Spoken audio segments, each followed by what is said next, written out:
There's some things that just irritate me, and there's probably things that irritate you as well. Hello, everyone. Thank you for letting me spend some time with you today. And that's what we're going to look at. Things that irritate us. Now, I have to remind you to hit the like, share, subscribe, all those things, right? And that having to remind you doesn't irritate me because people forget. I forget too. And it would be very hypocritical of me if it would upset me that you forgot that. I'm going to try and have a little bit of fun with this, but it is a very serious thing because these things we call pet peeves, they can be frustrating. Some people get frustrated when the mail's late.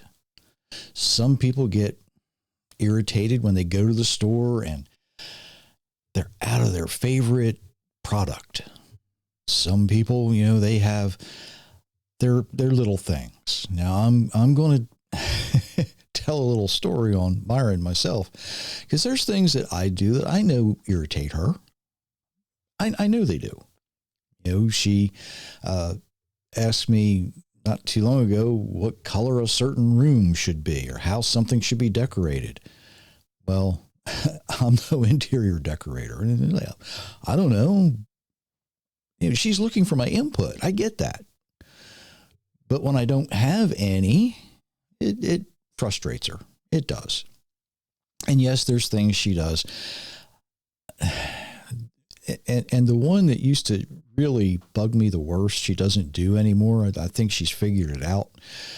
She would ask me to do something. Can you do this? I don't know how to do it. And as I'm doing it, she'd look at me and, I wouldn't have done it that way. Well, I thought you said you didn't know how to do it, right? So people irritate each other often. I'll say it that way.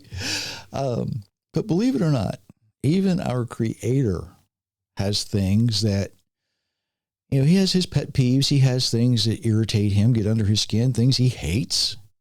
If you look at Proverbs 6, you see the haughty eyes, a lying tongue, hands that shed innocent blood, a heart that devises wicked schemes, feet that run swiftly to evil, a false witness who gives false testimony, and someone who stirs up discord. Those are the things that upset him. And hopefully, these are the things that upset us. Right? Now, if you look at Proverbs 8, it says, to fear the Lord is to hate evil. Okay. Now, these things that upset him should upset us as well. Those should be our pet peeves too. But what's the difference between what he says is his pet peeve and what we say is ours? Well, we can kind of summarize it very generally in saying, he hates evil and we should too, but sometimes the things that upset us the most are the things that affect us right now in our own selfish, self-centered way. The store being out of a product you might want, it's not really the store's fault. It could be that everybody else likes it too. So they buy more of it than you do.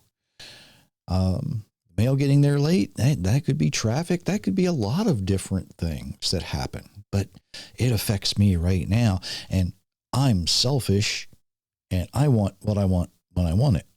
I get that way. There's things that I know and I have learned I need, right? If I need something and I'm pretty sure that our local suppliers don't have it, I'll give them a try. And then I kind of get mad at myself when they don't have it because I knew they probably didn't. Is it frustrating? Yeah, it's frustrating. And then I have to come home and order it, and it takes a few days. But these little things, these little pet peeves, typically they are, well, let me say it this way. The things that affect us and only us they're pretty much coming from our selfishness.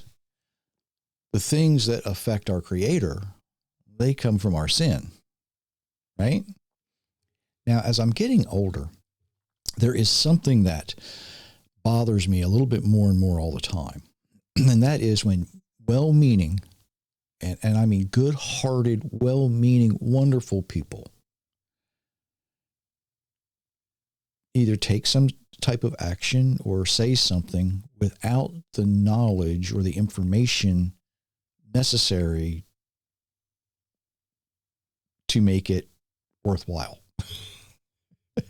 And I know that sounds funny, right? But you've probably experienced this. Maybe you've gotten some bad news. Somebody shows up that you know, and they can tell something's wrong, and what's going on? You tell them, and they're like, "Oh, I didn't know that." And they want to help. They want to make you feel better. So they say something kind of silly. Maybe they'll say, "Oh, well, it'll be all right. It'll be all right."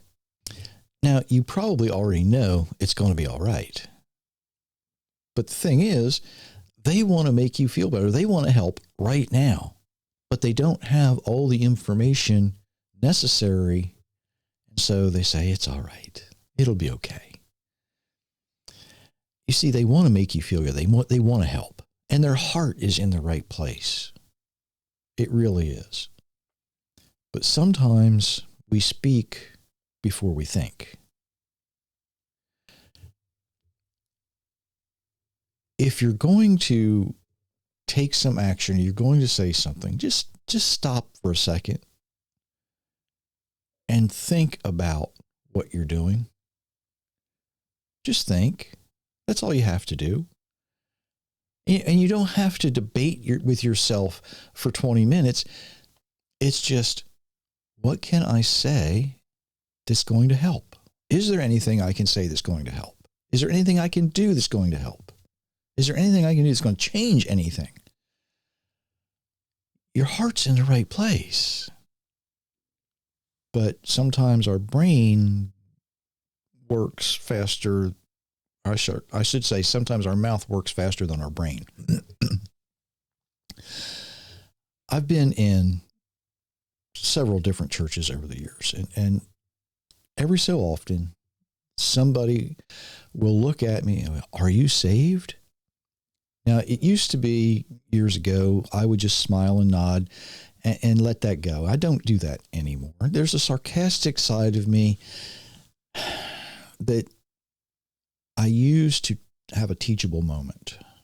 So when I get this, "Are you saved?" I will, from what? Now, I know where they're going with it, but what I'm looking for is, do they have the information to have that conversation? Or is this going to be a moment that I can teach?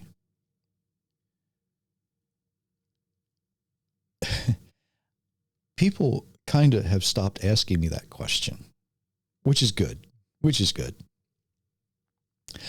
They'll say something, and when I get that look on my face and I'm stopping and I'm thinking about how I'm going to answer, they know they're in trouble.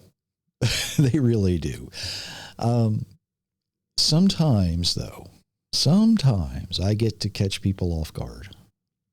And it's not that I'm making fun of them. It's not that I'm doing anything like that. What I'm trying to do is get them to think about their position. Why are they asking this question? Why are they approaching someone like that? Someone that they really don't know. Is that how they approach everybody they don't know? Well, for some people, yes, it is. For others, no, they kind of pick on somebody that they think they can convince in 3 words or less, right? And I've had conversations with pastors who are well-meaning, but completely devoid of the knowledge that they need to have the conversation they want to have. That is one of the things, as I get older, that probably irritate me the most. I've talked to a lot of people who say, "Oh, this younger generation, Oh, this younger generation, they don't want to work. They don't know how to do this. They don't know how to do that. And that happens to be their pet peeve. It's not always the younger generation. Sometimes it's us old folks too. And quite honestly, it's our fault because we didn't teach the younger generation. You see, we had our own selfish, self-centered moments.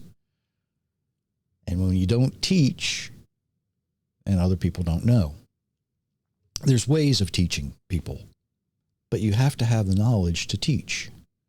You have to have the experience to show someone else how to do these things.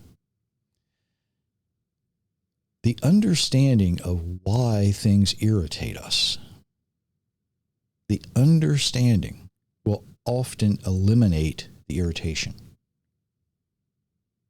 What do I mean? Well, let's take the example of going to the store and the store not having what you want. If we understand why it upsets us, well, either one of several things happened. The shipment didn't come in. The shipment, it didn't arrive. Other people bought the product first, or maybe they stopped making it. If we understand why we're upset, it doesn't, eliminate the problems of it not being there. But the foundational problem of why we're upset is because I wanted it right now for me. When our Creator gets upset, it's a different story. It's not what He wants right now for Him. It's He wants us to stop sinning. He wants us to stop being selfish. He wants us not to do evil. He wants us to do what's right in His eyes. Big difference, isn't there? When we understand the thing, now let me rephrase this, as I just started to go somewhere I didn't want to go.